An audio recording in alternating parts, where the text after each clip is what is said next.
प्रतिष्ठिता मनो मे वाचि प्रतिष्ठितम्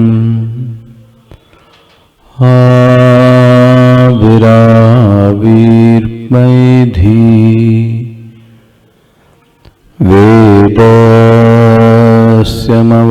वेदस्यमवाणिस्थः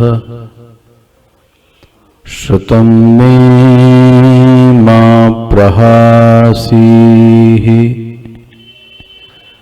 अनेनाधीतेन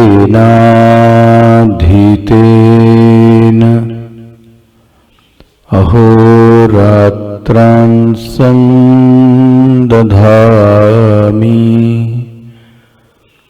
ऋतं वदिष्यामि सत्यं वदिष्यामि तन्मामवतु तन्वक्तारमवतु अवतु माम् अवतु वक्तारम् अवतु वक्तारम् ओ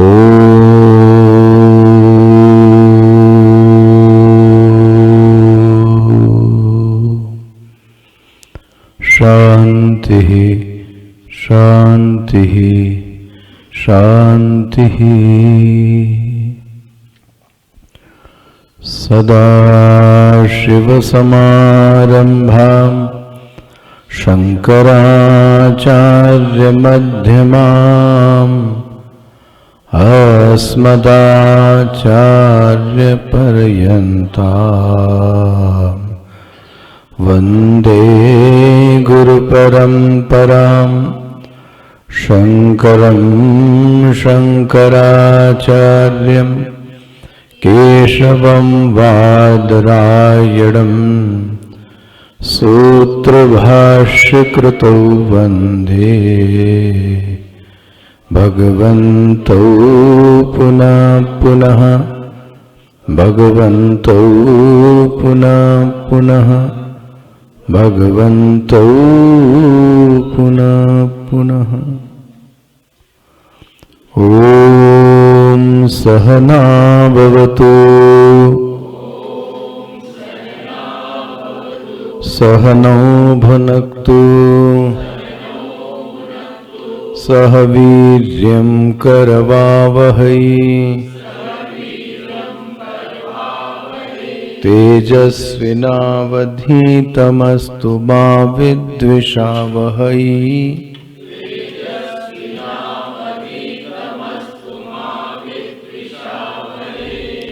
ओम शांति शांति शांति।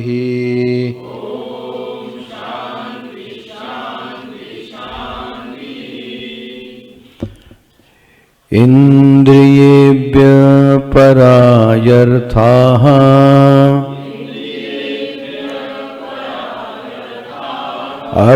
अर्थेभ्यश्च परं मनः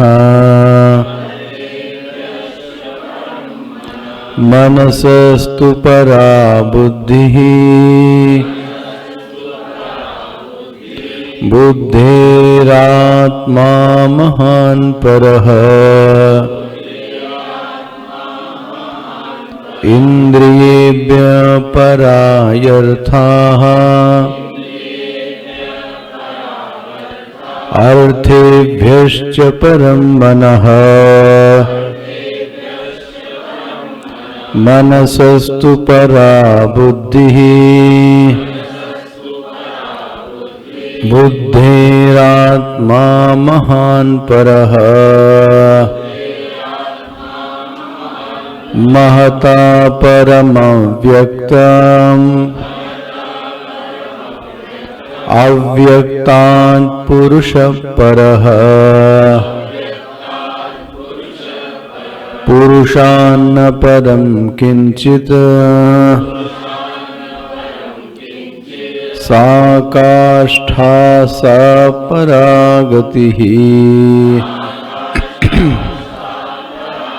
महता परमव्यक्तम् अव्यक्तात् पुरुषः परः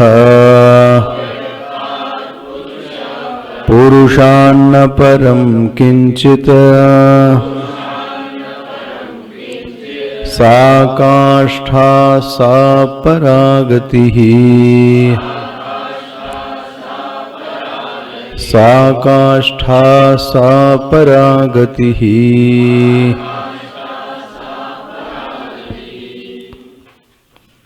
अधुना यत्पदं गंतव्यं तस्य इंद्रियाणि, इसको थोड़ा कम करो। अधुना यत्पदं गंतव्यं तस्य इंद्रियाणि स्थूलानि आरभ्य सूक्ष्म तारतम्य क्रमेण प्रत्यक आत्मतया अधिगमः कर्तव्यः इति एवं अर्थम् इदम् आरभ्यते। स्थूलानि तावद् इंद्रियाणि तैः परैः अर्थैः आत्मप्रकाशनाय आरब्धानि तेभ्यः इंद्रियेभ्यः स्वकार्येभ्यः ते पराहि अर्थाः सूक्ष्मा महान्ताः च प्रत्यक आत्मभूताः च तेभ्यः अपि अर्थेभ्यः च परं सूक्ष्मतरं महत् प्रत्यक आत्मभूतं च मनः।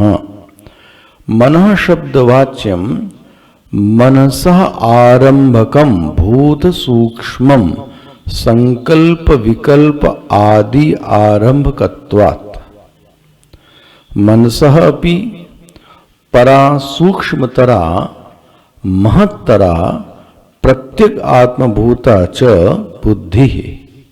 बुद्धिः शब्दवाच्यम् अध्यवसाय आदि आरंभकं भूत सूक्ष्मम्।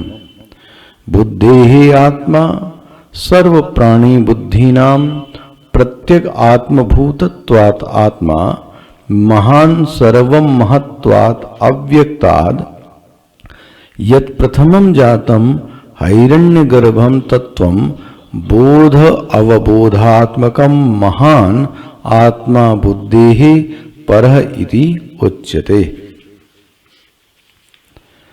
महतः अपि परम सूक्ष्मतरं प्रत्यक आत्मभूतं सर्वमहत्तरं च अव्यक्तं सर्वस्य जगतः बीजभूतं अव्याकृत नाम रूप सतत्वं सर्व कार्य कारण शक्ति समाहार रूपम अव्यक्तम अव्याकृत आकाश आदीनां वाच्यं परमात्मनि ओतप्रोत भावेन समाश्रितं वटकणिकायाम् इव वटवृक्ष शक्तिः। तस्माद् अव्यक्तात् परः सूक्ष्मतरः सर्व कारण कारणत्वात् प्रत्यक आत्मतत्वात् च महान् च अतः एव पुरुषः सर्वपूरणात्। तस्य अन्वयस्य परस्य प्रसंग निवारयन् आह पुरुषान्न परं किंचित् इति। तस्मात् न अस्ति पुरुषात् चिन्मात्र घनात् परं किंचित् अपि वस्तु अंतरम तस्मात् सूक्ष्मत्व महत्व प्रत्यगात्मत्वानां सा काष्ठा निष्ठा पर्यवसानाम्।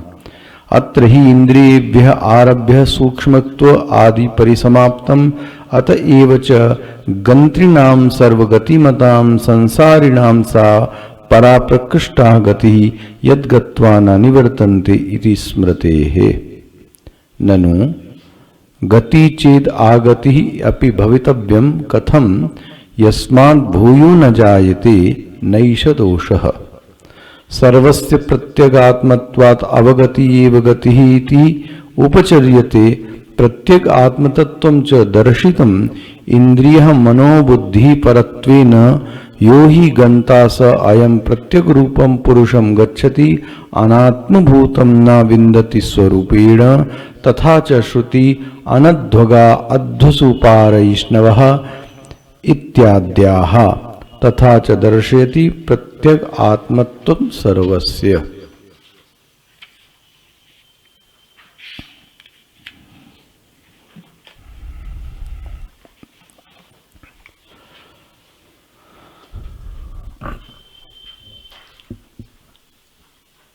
तो इस रथ का जो रथी है, उस रथी शब्द के लिए श्रुति माता ने शब्द प्रयोग किया रेतपम। वह कर्म फल का भोगता है, वह अपने अहम को परिच्छिन्न रूप में पाता है, वह अपने आप को भोक्ता के रूप में पाता है। श्रुति ऐसे अहम को इस रथ का रथी कहती है। इस रथी के लिए बहुत सारे अन्य कल्पनाएं की गईं और इस रथी के पास जो सारथी है उसको विज्ञानवान बुद्धि कहा गया। इस रथी को प्राप्ति किस चीज की करनी है? इस रथी के जीवन का लक्ष्य क्या है? यह जो भोक्ता बैठा है, इसके जीवन का लक्ष्य क्या है? श्रुति माता कहती है, ऋषियों का चिंतन ऐसा कहता है, यह ऋतपम अपने आप को साक्षी के रूप में अनुभव कर लेवे। यह ऋतपम इस जगत के अधिष्ठान के रूप में ब्रह्म तत्व के रूप में अपने आप को अनुभव कर ले। यह ऋतपम साक्षी तत्व के रूप में अनुभव कर ले तो इसके जीवन का जो लक्ष्य था वो प्राप्त हो गया। इसी लक्ष्य को श्रुति माता ने विष्णोः परमं पदम कहकर संबोधित किया। यह विष्णु पद को यदि यह प्राप्त कर ले तो इसने जीवन के लक्ष्य को क्या कर लिया? प्राप्त कर लिया। उस विष्णु पद को श्रुति माता कहती है सकाष्ठा सा परागति। जीवन में इससे बढ़कर और कोई गति नहीं हो सकती। देखो जी, जीवन में इससे बढ़कर कोई और लक्ष्य और कोई गति नहीं हो सकती। मतलब उस पुरुष में पर्यवसान ही जीवन का परम लक्ष्य चरमोत्कर्ष होना चाहिए। पुरुष में पर्यवसान मतलब उसी आखिरी तत्व को श्रुति बोलती है। वह कौन है? बोलते हैं वह पुरुष है। इसलिए कहा गया कि वो जो पर्यवसान होना चाहिए वो किस में होना चाहिए? पुरुष तत्व में होना चाहिए। यह पुरुष कौन है? यह पुरुष वही साक्षी है, यह पुरुष वही ब्रह्म है। यही पुरुष को विष्णु शब्द से कहा गया। यही जीवन का लक्ष्य है। क्या मिल जाएगा इस पुरुष पद की प्राप्ति से? यस्मात् भूयो न जायते, जिसके प्राप्त कर लेने के बाद इस जगत में अब दोबारा आने की आवश्यकता शेष नहीं रहती। कोई ऐसी इच्छा अतृप्त नहीं रहती। जो जीवन का जो परम लक्ष्य है, दुखों की आत्यंतिक निवृत्ति, परमानंद की प्राप्ति, वह इस जीव को क्या हो गई? प्राप्त हो गई। इसलिए अब उसका नाम जीव नहीं रह गया, उसको विष्णोः पद कहा गया। उसको पुरुष शब्द से कहा गया। यस्मात् भूयो न जायते। ये स्पष्ट हो गया इसकी भूमिका इतनी। आखिरी प्रवचन में मैं कह रहा था, इसी दो मंत्रों को भगवान ने भगवत गीता में एक मंत्र के रूप में कहा है। वो याद हो आपको? दो मंत्रों को क्या श्लोक है?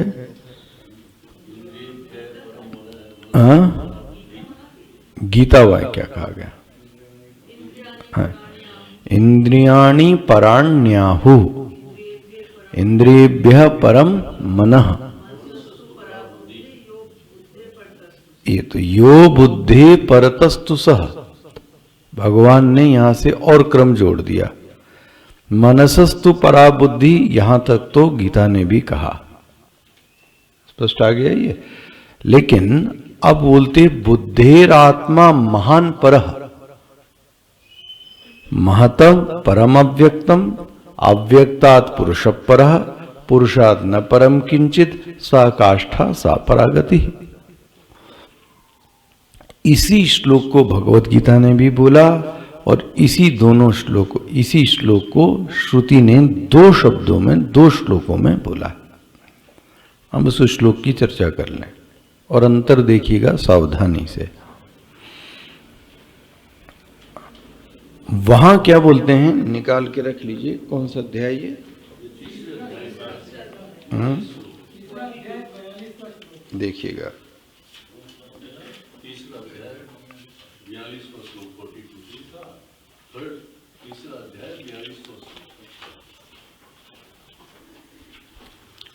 मिल गया होगा सबको।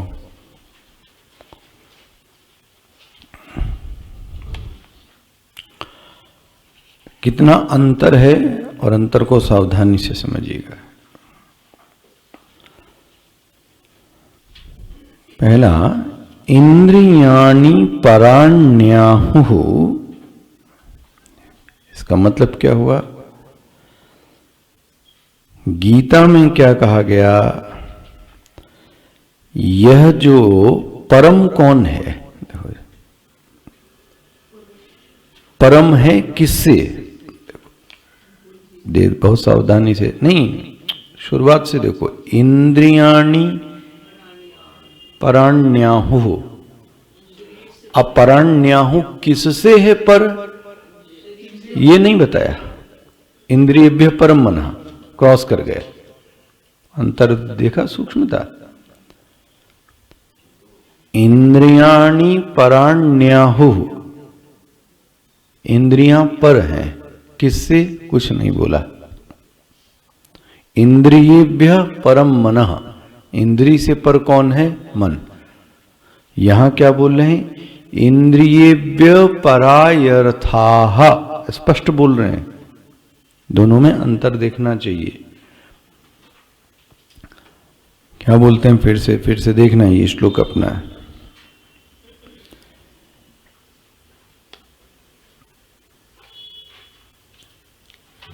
इंद्रियां सबसे नीचे हैं,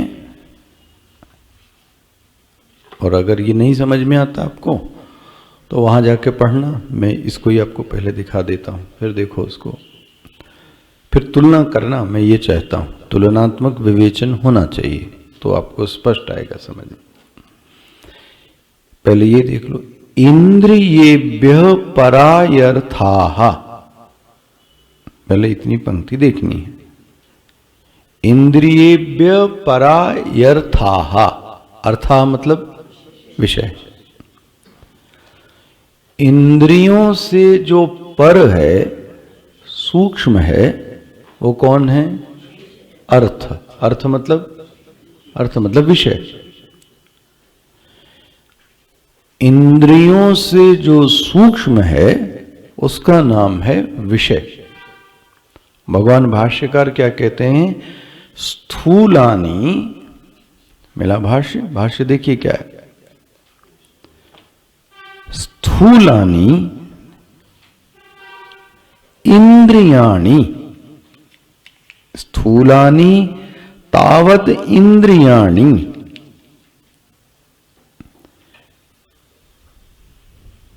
दिख रहा है सबको भाष्य? सबसे जो स्थूल है वो कौन है? स्थूलानी। स्थूलानी मतलब सबसे जो स्थूल है वो कौन है? वो इंद्रियां। इंद्रियों से देखो, तानी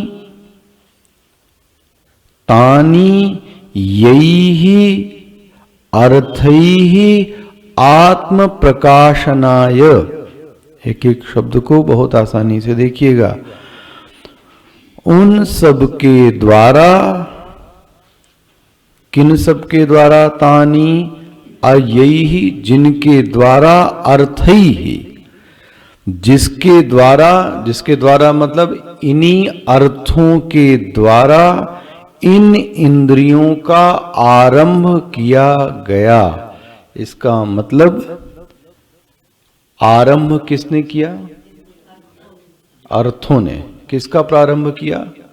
इंद्रियों का। स्पष्ट इसलिए कह रहा था सूक्ष्मता से देखिएगा, और एकाग्रता भंग हुई तो ये दो मंत्र आपके इससे गए, तो जो प्राण श्लोक है वो आपके इससे गए। स्थूलानी, सबसे जो स्थूल हैं वो कौन है? वो इंद्रियां हैं। ये कहां से आई? बोले ये क्यों आई? स्थूलानी तावत इंद्रियाणी तानी, ये इंद्रियां क्यों हैं, क्या हैं? बोले तानी यही अर्थैहि, यही अर्थैहि आत्म प्रकाशनाय आरब्धानि। देखो जी, इन सब के द्वारा, इंद्रियों के द्वारा, अर्थों के द्वारा, इंद्रियों का जो विषय है वो उसका क्या हो गया? अर्थ। अर्थों के द्वारा इन इंद्रियों का आरंभ किया गया। तो किसने आरंभ किया? किसने बनाया? बोले अर्थों ने बनाया। अब प्रश्न आएगा,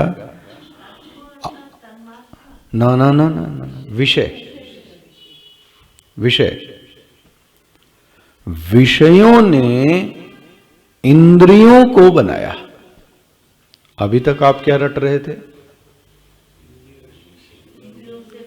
पकड़ में आ रहा है? ये नहीं कहा जा रहा है अर्थों ने इंद्रियों को, हां, आरंभ किया। लिख रहे हैं आत्म प्रकाशनाय आरब्धानि। किसी ने पूछा महाराज ये अर्थों ने इंद्रियों को क्यों बनाया? अर्थों ने इंद्रियों को क्यों बनाया? भगवान भाष्यकार कहते हैं इसलिए बनाया क्योंकि वो अर्थ अपने आप को प्रकाशित कर सके। अर्थ ये कहता है कि मैं हूं, ये तभी पता लग सकता है जब कौन होवे? इंद्रियां होवे, है ना? इसलिए कह रहा था सूक्ष्मता, एकाग्रता चाहिए एकदम। अर्थों ने इंद्रियों का आरंभ क्यों किया? अच्छा, आरंभक किसने किया? विषयों ने। किसका किया? इंद्रियों का किया। क्यों किया? क्यों किया? आत्म प्रकाशनाय, स्वयं को प्रकाशित करने के लिए। स्वयं को प्रकाशित करने के लिए मतलब, स्वयं को प्रकाशित करने के लिए मतलब भाई जो अर्थ हैं, अर्थ वो कहते हैं कि मुझे लोग जाने। उस जानने के लिए कब होगा? जब मुझे लोग समझें। मुझे कब समझेंगे? जब इंद्रियां होंगी। इसलिए क्या बोलते हैं? आत्म प्रकाशनाय, आत्म प्रकाशनाय। स्वयं आत्मा मतलब यहां ये मत ले लेना परब्रह्म। अरे महाराज इतना वो समझ जाएंगे जब तक वो अंदर आप तक बता ना दे उनको।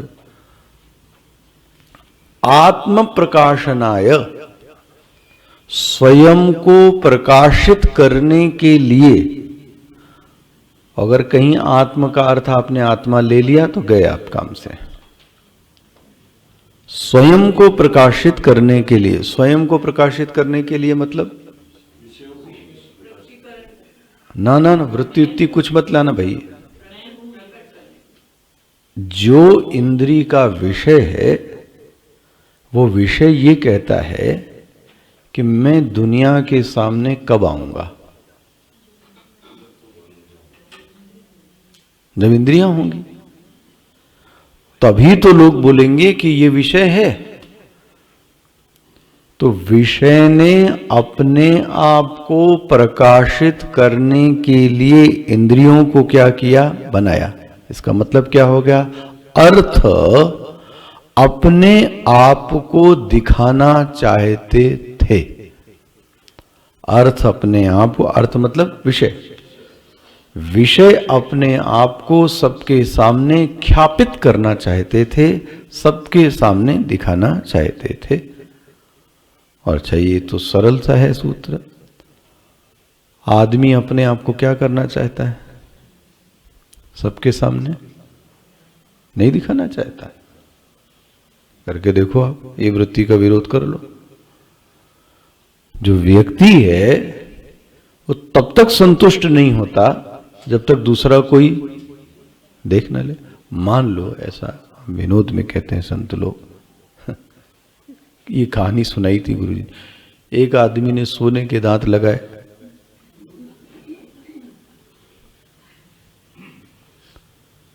तो अब दुनिया को कैसे पता लगा सोने के दांत लगाए, कैसे पता लगे? हैं? हंसेगा, थोड़ी देर हंसेगा, फिर दांत तो बंद करना पड़ेगा ना। तो बार बार ही वो दांत अपने सबको क्या करेगा, जिससे कि लोगों की नजर जाए। नजर किस पे जाए? तो अब क्या करना चाहता है वो, दिखाना चाहता है। एक अंगूठी कोई पहन ले महाराज, एक माता जी ने दी भागवत में अंगूठी, अब बोले पहनो जबरदस्ती। अब हम कह रहे हम पहनते ही नहीं है। हम तो तब पहनेंगे जब क्या करेंगे, पूजा करेंगे। पूजा में ऐसा बोलते हैं ना कि कुश की जगह क्या पहन ले। कोई बोले कि हीरा पहनो 24 घंटा, किसके लिए? प्रश्न है किसके लिए? क्योंकि स्वयं की तो कोई इच्छा दिखाने की मान लो ना होवे, तो हम यही तो चाहते हैं कि मैंने हाथ में क्या पहन रखी है, तो और दांत वाला दांत दिखाए और अंगूठी वाला अपना, अब दोनों की लड़ाई होवे। सोचो आप, वो अपना हाथ दिखावे, वो अपना दांत दिखावे। ये पूरी दुनिया ही ऐसी है। ये चाहती है कि जो चीज मेरे पास है वो दुनिया के सब लोग देखें और जाने, और देखें और जाने ही नहीं पूछ भी ले आके कि कहां से लिया, और मैं बताऊंगी नहीं, ये भी पक्की बात है। फिर सबके पास आ जाएगा, ये भी पक्की बात है कि मैं बताऊंगी नहीं। और जब ये घटना घटित हो जाती है तब मन को लगता है अब आनंद मिला। किस बात का? जिस लिए अंगूठी पहना था। मतलब दूसरे को ये देखकर तब मन आनंदित होता है। इसके दो घटना दिखाता हूं। अच्छा, उसको पहन लो, चुपचाप बैठ जाओ, तो आपको आनंद मिलेगा? जिस चीज के लिए आप मर रहे थे, मैं इसे बच्चों को देखता हूं, तो उनसे बोला कि इस फोन में कवर लगा लो, गिर जाएगा। नहीं, कवर लगाएंगे तो दिखेगा, वो एप्पल का वो कैसे दिखेगा? तो दुनिया ये देखे कि ये फोन किसका है, और जब ये पूछेगी कि ये एप्पल का है, तो वो जो खरीदना था वो क्या मिल गया हमको? ओहो, देखो ये है वृत्ति। दूसरा देखे, देख के संतुष्ट हो जाए, और अब उसके बाद जो उसके चेहरे के भाव भंगिमा है उसको देखकर मुझको क्या मिली? वो प्रसन्नता मिली। ये शुरुआत का नियम है। इसी तरह से इंद्रियों ने अपने आप को ख्यापित करने के लिए किसको बनाया? विषय ने किसको बनाया? अब ये बताइए बड़ा कौन हुआ?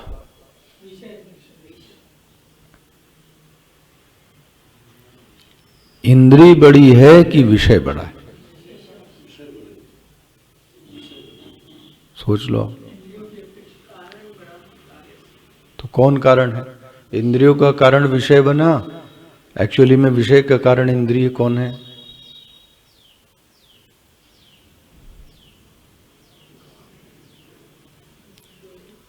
तो एक सिंपल सा सरल सा सूत्र है, जो रचनाकार है वो बड़ा होगा, श्रेष्ठ होगा, और जो रचना होगी वो कैसी होगी? वो हीन होगी, वो छोटी होगी।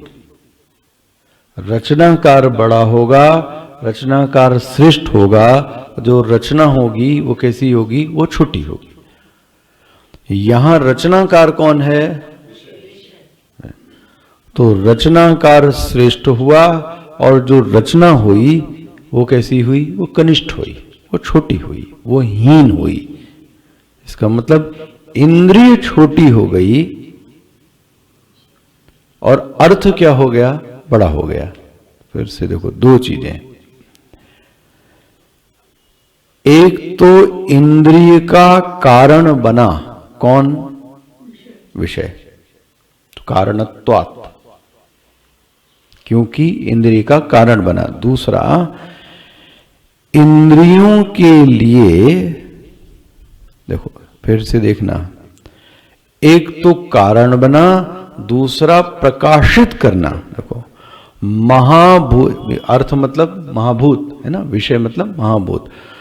पंच महाभूतों ने रचा, और किसके लिए रचा? अपने लिए रचा। बनाया किसके लिए? स्वयं के लिए। बनाया किसके लिए? स्वयं के लिए। बनाया किसने? बनाया किसने? स्वयं। दो चीजें हो गई। महाभूतों ने रचा और अपने लिए रचा, किसी दूसरे के लिए नहीं। दो चीजें हो गई। उन अर्थों ने रचा और अर्थों ने अपने को प्रकाशन करने के लिए रचा। स्पष्ट हो गया? इतनी बात स्पष्ट हो गई है? हाँ, इसमें कुछ रह गया? रचनाकार कौन हो गया? रचना तो ढूंढो, आने तो दो भाई पूरा श्लोक। पंचमहाभूत के विषय क्या होंगे? शब्द, स्पर्श, रूप, रस, गंध। आकाश का विषय क्या होगा? वायु का क्या होगा? तो हो गया, सबका बना लो। जीवा का क्या होगा? रस। त्वचा का क्या होगा? स्पर्श। नाक का क्या होगा? गंध। ठीक है, इसलिए ये कह रहा हूं, श्लोक आसान नहीं है। जितना आसान दिख रहा है इतना आसान है नहीं है श्लोक, ये दो श्लोक। अच्छा, फिर आगे आ जाइए। छोटे छोटे पैरा, एक एक दो दो शब्द देखते जाइए। स्थूलानि तावत इंद्रियाणि, तानि, इन इंद्रियों को, तानि इंद्रियाणि, यैहि अर्थैहि आत्म प्रकाशनाय, इन अर्थों ने इन इंद्रियों को रचा। क्यों रचा? आत्म प्रकाशनाय, अपने को ख्यापित करने के लिए, अपने को प्रकाशित करने के लिए। आरब्धानि, फिर देखो, तेभ्यः इंद्रियेभ्यः, मिला? तेभ्यः इंद्रियेभ्यः स्वकार्येभ्यः।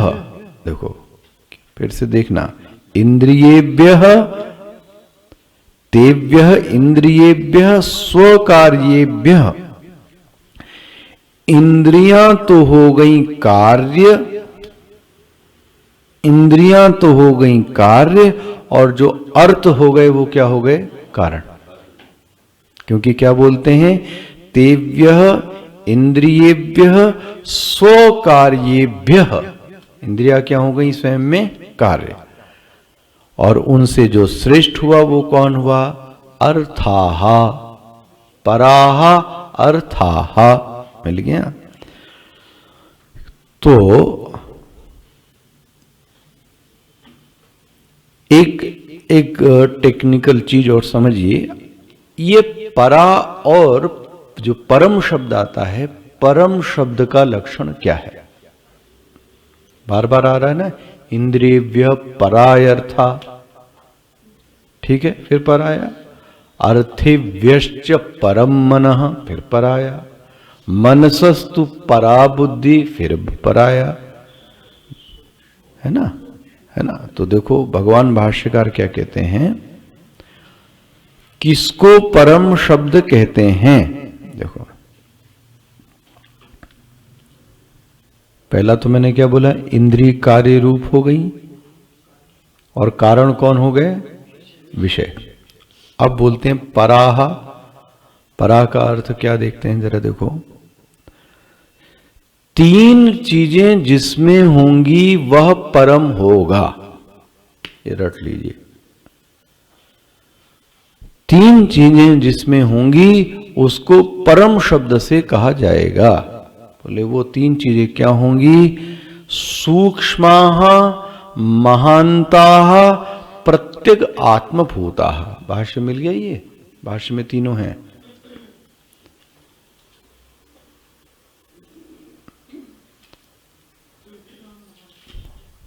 मिल गया, ये तीन है। परे होने का अर्थ या परम होने का अर्थ क्या है? जिसमें ये तीन शर्तें घटेंगी वो परम होगा। ये कसौटी है, इसको हर बार आपसे पूछेंगे जब भी परम शब्द आएगा। तीन कसौटियां याद कीजिए। पहली कसौटी है सूक्ष्माः। देखो जी,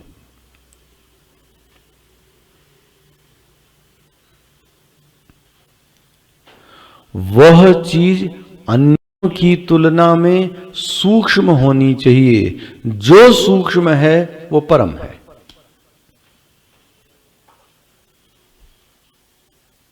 ठीक है, फिर जो स्थूल होगी वो परम नहीं होगी।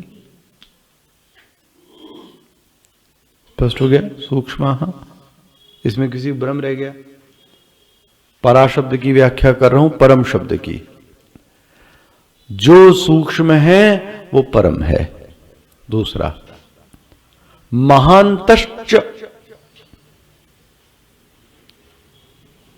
जो महान है वो परम है। जो महान है वो परम है, और जो अल्प होगी इसका मतलब वो चीज परम नहीं होगी। हो गया? कितने लक्षण हो गए? कौन कौन से? सूक्ष्माः महांतश्च। तीसरा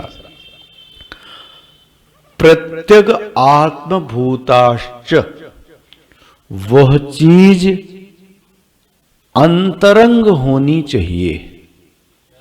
अंतरंग, अंतरंग मतलब सबसे आखिरी में, इससे अंतरंग ये, इससे अंतरंग ये, इससे अंतरंग ये। बन गया? सबसे अंतरंग जो चीज होगी वही सबसे चीज परम होगी। स्पष्ट हो गया? ये कसौटी याद रखनी है बस।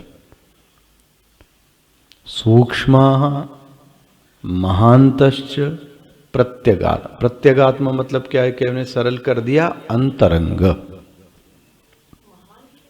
महान मतलब व्यापक। यहां कोई संदेह रह गया? अच्छा कस लो, पहली कसौटी कस लो।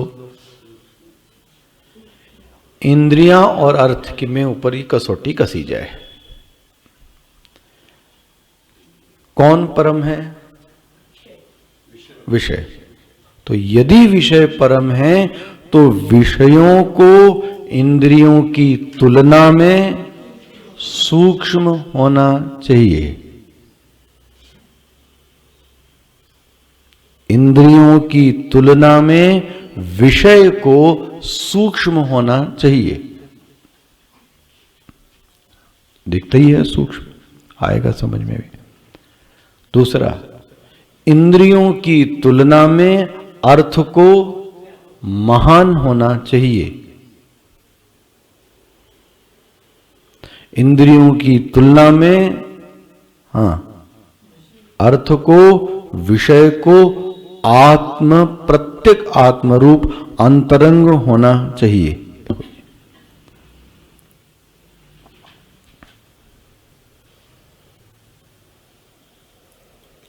अब ये तो घटित हो जाता है, कौन सा? सूक्ष्म भी घटित हो जाता है, सूक्ष्म भी घटित हो जाएगा, महान भी घटित हो जाएगा, लेकिन जो चिंतनीय मननीय विषय बनता है वो अंतरंगता बनता है। दिखता तो ये है कि इंद्रिय अंतरंग होनी चाहिए, दिखता ऐसा है, ये विषय मननीय है। विषय तो कहां है? बाहर। विषय कहां है? बाहर। और इंद्रियां कहां हैं? विषय की तुलना में इंद्रियां कहां हैं? अंदर है। भाई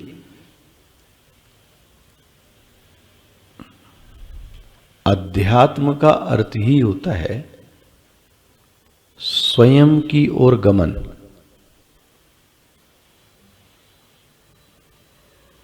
किसकी ओर? स्वयं की ओर गमन का मतलब क्या हुआ? जगत से, अब देखो इसी को ध्यान में पहली स्थिति में यही अभ्यास किया जाता है। ध्यान की स्थिति में जो सबसे प्रथम अभ्यास है, स्थूल अभ्यास है, कि वो बैठने पर अपने आप को जगत से, है ना, थोड़ा अलग किया जाए। अच्छा, जगत से अलग करके कहां जाए? स्वयं में पहुंच नहीं सकते। स्वयं में करके देखो, आपको मिलेगा नहीं स्वयं है कौन, तो भटकेगा बीच में मन। इसलिए ऋषि ने कहा कि पहले आंख बंद करने पर जगत को जब छोड़ो तो शरीर पर लैंड कर जाओ। किस पे आ गए? स्थूल शरीर पे। इस जगत को छोड़कर कहां आ गए? स्थूल शरीर पे। और आप सोचोगे कि डायरेक्ट मैं अपने मन को जोड़ दूं, तो फिर इतनी शक्ति तो आप में है नहीं। आंख बंद करने पर जो सबसे पहला अभ्यास होना चाहिए वो कहां आना चाहिए? शरीर पर आना चाहिए। फिर शरीर से अंदर जाना चाहिए। मतलब इसकी कई प्रक्रियाएं हैं एक्चुअली में। अन्नमय, तो अब अन्नमय को छोड़ दो। कौन है? कोई दिखा है? अच्छा, पद्मा मगर है। अन्न में ध्यान के लिए बोल रहा हूं, जो करते हुए। जो अन्नमय में आओगे कब? अन्नमय में आओगे कब? हमको तो अन्नमय बड़ा तुच्छ लगता है ना, अरे अन्नमय क्या है? इस जगत रूपी अन्नमय को पहले छोड़ो, तब कहां आओगे? शरीर में। वरना मन कहां भटकता रहता है अभी? उसने ऐसा बोला, इसने ऐसा बोला, वहां ऐसा हुआ, वहां ऐसा हुआ, तो मुझे यहां जाना है, ले, तो मन तो कहीं कहीं और भटक रहा है। वहां से विरत करके मन को सबसे पहले कहां लाया जाए? शरीर पर। और शरीर पे भी कहां लाया जाए? तो यहां पॉइंट्स बताए गए कि यहां जाओ, यहां जाओ, यहां जाओ। इनसे एक फायदा ये होता है कि इन पर ध्यान करने से नासिकाग्रम से नवलोकयन, दोनों प्रकृतियों के बीच में अपने आप को लेकर आओ। उससे फायदा क्या होगा? आप जैसे ही दोनों प्रकृतियों के बीच में लाकर मन जैसे ही करेंगे, करके देखो जरा क्या होता है। अच्छा, उस समय क्या हो रहा है आपको? तो जैसे ही आपने ये अभ्यास प्रारंभ किया, कहां? मन को दोनों भ्रुकुटियों के बीच में लाने का, वैसे ही यह परिणाम निकला कि दुनिया से आपका मन क्या हो गया। देखो ये क्या ट्रिक है भगवान ने बताई। अब अन्न में से प्राण में, प्राणमय से मनोमय, मनोमय से विज्ञानमय में, विज्ञानमय से आनंदमय में, और फिर वहां जाके कौन मिलेगी? आत्मा। किधर की ओर गमन हो रहा है? यहां से चल के छोड़ते हुए अपनी ओर क्या हो रहा है? तो विषय कहां है? विषय कहां है? बाहर। इंद्रियां कहां हैं? तो अंतरंग हो रहा है कि नहीं हो रहा है? विषय से कहां चल के आ रहे हैं? अपनी ओर। और भगवान ने देखो कितनी बारीकी से सब इंद्रियों को हमारे, अच्छा ये भी देखो, पांचों इंद्रियों को भगवान ने हेडलाइट पे रखा है। आप ये जो चेहरा है इतना एक बित्ते का, इसी पे सब इंद्रियां हैं। ये नहीं कि नेत्र यहां होवे तो कान इधर होवे ना, इतनी सी जगह में कितनी खूबसूरती से भगवान ने एक एक इंद्रिय को क्या कर दिया। हालांकि आपको बेढंगा लगेगा, कभी ध्यान में बैठ के देखो कि आंख कान की जगह होती और नाक आंख की जगह होती, और अपनी शकल सूरत बनाओ, मनुष्य कैसा लगता। उस भगवान ने कितनी सुंदरता से श्रोत्र को रखा, त्वक को रखा, चक्षु को रखना, रसना को रखा, फिर नाक रखा, कान रखा, मुंह रखा। इतने सुंदर तरीके से उस चेहरे को उसने क्या किया। ध्यान करने के लिए कहीं जाने की जरूरत ही नहीं है, ये चेहरा ही काफी है, इतना कर लो पूरा ध्यान इसमें, है ना। तो ये तीन लक्षण देखने हैं आपको, सूक्ष्मः महांतश्च, है ना। तो अंतंग, अब ये अंतरंगता का मुद्दा थोड़ा सा साधक को कभी कभी विचलित कर सकता है, इसकी बात भी करेंगे आगे, लेकिन मैं एक बार हिंदी आपको दिखा देना चाहता हूं। अच्छा, तो अब देखो,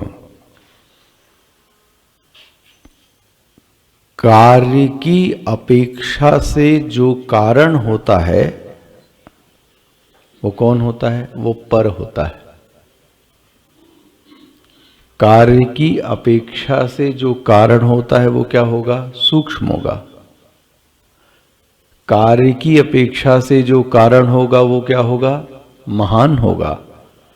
कार्य की अपेक्षा से जो कारण होगा वो कैसा होगा? अंतरंग होगा। तो यहां जो संबंध बना, किसमें? किसमें? इंद्रियों और अर्थ में। गुड। इंद्रियों और अर्थ में जो संबंध बना वो कौन सा बना? कार्य कारण संबंध। कौन कार्य है? इंद्रियां कार्य हैं। कारण कौन हो गया? अर्थ। अर्थ मतलब पंचमहाभूत या उसके विषय, है ना। पंचमहाभूत या उसके विषय। अच्छा, आप थोड़ा आगे दिखा देते हैं, फिर आते हैं दोबारा। तेव्यः अर्थेभ्यश्च, अब इस अर्थ से भी, तेव्यः अर्थेभ्यश्च परम सूक्ष्मतरम महत, देख रहे हो आप, परम का अर्थ भगवान भाष्यकार ने, इस इंद्रियों की तुलना में, इस अर्थ की तुलना में मिल रहा है सबको। तेव्यः, केभ्यः, अर्थेभ्यः। इंद्रियों को छोड़ दिया, आप किस पे आ गए? अर्थ। उन अर्थों की तुलना में परम शब्द क्या आ गया? परम। भाष्यकार ने कहा परम मतलब सूक्ष्मतरम, महत प्रत्यग आत्मभूतम च मनः। उनकी तुलना में, अर्थों की तुलना में जो परम है उसका नाम क्या है? मन। पहले कौन था? इंद्री। इंद्री से सूक्ष्म कौन हो गया? विषय।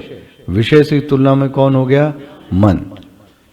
बोले ये मन किस नाम की चिड़िया चीज है? बोले मनः, मनः शब्दवाच्यम, सावधानी से देखिएगा, मनः शब्दवाच्यम मनसः आरंभकम, जिसने मन का ये आरंभ किया, जिसने मन को बनाया, वो कौन है? भूत सूक्ष्मम। मिल गया? भूत सूक्ष्म।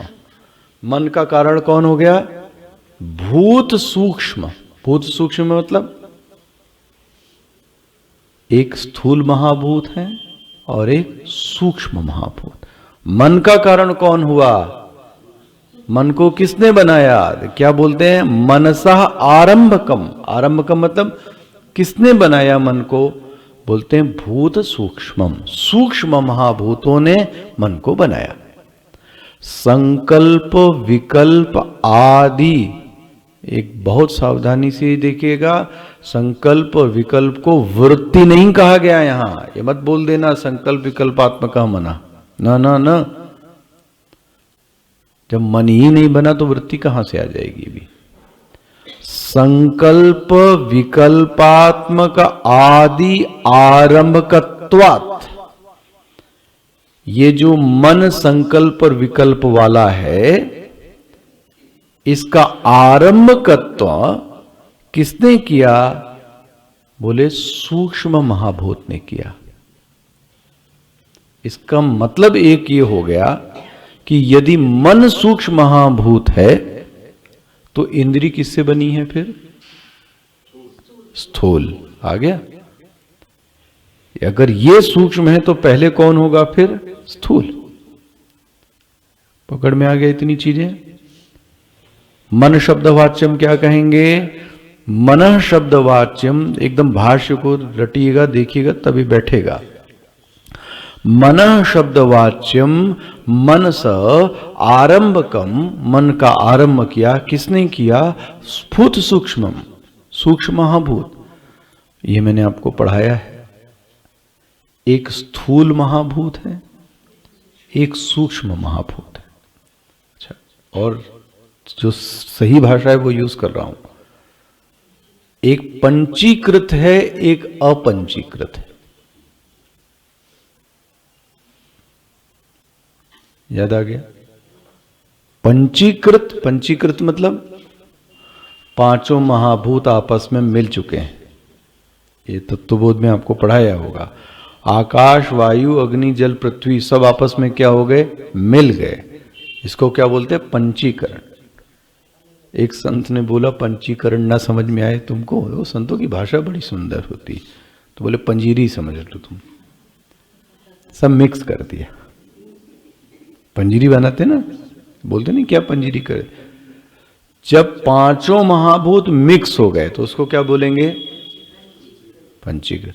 और जब पांचों महाभूत अलग अलग अलग हैं तो अपंचीकृत। और एक सरल उदाहरण दे दें। आटा अलग है, पानी अलग है, पात्र अलग है, सब अलग अलग अलग है, तो ये कैसे हो गए? अपन। और सबको मिला के क्या बना दिया? रोटी। वो कैसी बन गई? सबको मिक्स कर दिया। अब इसमें ये नहीं पता लग रहा है आटा कहाँ है, पानी कहाँ है? कुछ दिख रहा है आटा पानी, इसमें मेथी कहाँ है? सब आपस में क्या कर दिया आपने? इसको क्या बोलेंगे? पंची। सूक्ष्म महाभूत कैसा हुआ? पंचीकृत नहीं, अपंचीकृत। और स्थूल महाभूत कैसा हो गया? तो मन का कारण कौन है? अपंचीकृत। क्योंकि शब्द क्या लिखा है भाष्यकार ने? भूत सूक्ष्मम। मिल गया? मनः शब्दवाच्यम मनसः आरंभकम भूत सूक्ष्मम। कैसा है? संकल्प विकल्प आदि आरंभकत्व। मिल गया? आरंभकत्वाद मनसः अपि। अब मन से भी फिर सूक्ष्म, परा देखो कितनी बार शब्द आ चुका अभी तक, 3 बार आ चुका। फिर परा शब्द का अर्थ बताते हैं, सूक्ष्मतरा, महत्तरा, प्रत्यगात्मभूता। कितनी बार ये शब्द आया अच्छा अभी तक?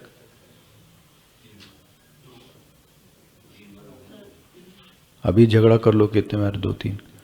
भाई देखो ना, अभी अभी आपने पहला पढ़ा आपने, अर्थाहा, अंडरलाइन करो, सूक्ष्मः महांतश्च प्रत्यगात्मभूतश्च, पहला दिख गया। दूसरा, तेव्य अर्थिव्यश्च परम, फिर परम के आगे क्या लिखा? सूक्ष्मतरम, महत्, प्रत्यगात्मभूतम। ये कितनी बार आ गया? 2। फिर क्या बोलते हैं? परा, सूक्ष्मतरा,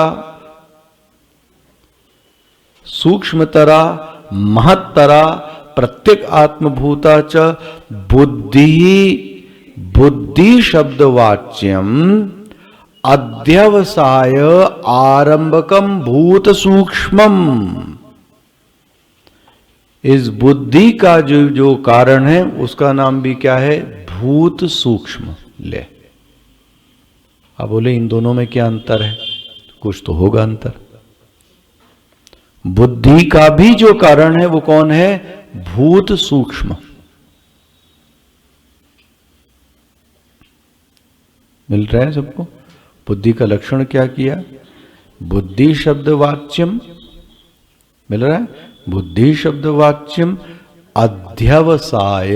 ये है गीता, देखो जिसने पढ़ा है गीता, व्यवसायात्मिका बुद्धि एके हे कुरुनंदना बहुशाखा यनंताश्च बुद्धयो व्यवसायी नाम, वहां शब्द आता है, यही है व्यवसायी बुद्धि। अध्यवसायात्मक आरंभकम भूत सूक्ष्मम। इस बुद्धि से भी सूक्ष्म एक और है, ले, बुद्धे आत्मा। अब बुद्धि आत्मा कैसे बनेगा? बुद्धि की आत्मा कभी सुना आपने? बोलते बुद्धि की आत्मा, सर्व प्राणी बुद्धि नाम प्रत्येक आत्मभूतत्वात्, सभी प्राणियों की बुद्धि में कोई गया हुआ है। वो कैसा है? फिर देख लो फिर से, महानतम सर्वमहत्त्वात् अव्यक्तात्, जो सभी प्राणियों में गया हुआ है, बुद्धि से भी जो सूक्ष्म है, उसका नाम क्या है? अव्यक्त। उसी को क्या बोलते हैं? प्रथमम जातम। उसी को बोलते हैं प्रथमज। उसी को बोलते हैं हिरण्यगर्भम। अंडरलाइन कर लीजिए, ये मिल रहा है? प्रथमम जातम किसके लिए कहा जा रहा है? ये महत्तत्व। बुद्धि के बाद कौन आ गया? महत्तत्व। महत्तत्व। बुद्धि के बाद कौन है? महत्तत्व। महत्तत्व के बाद अव्यक्त है, जो सभी प्राणियों की बुद्धि में गया हुआ है। कहां लिखा है ये? सर्व प्राणी बुद्धि नाम प्रत्येक आत्मभूतत्वात्, मिल गया? सर्वम महत्तत्वात् अव्यक्तात् प्रथमम जातम हिरण्यगर्भम तत्वम बोध अबोधात्मकम महानात्मा बुद्धि परमिति उच्यते। ये एक हिंदी आपको मैंने ट्रांसलेशन बताया है अभी बस इस चीज का, तो इससे आप समझ सकते हैं कि इसको समझना इतना आसान, लेकिन एक बार जिसने समझ लिया उसकी बात क्या हो गई फिर बन गई। एक एक स्टेप वो ध्यान में चला जाएगा। कल देखेंगे फिर से।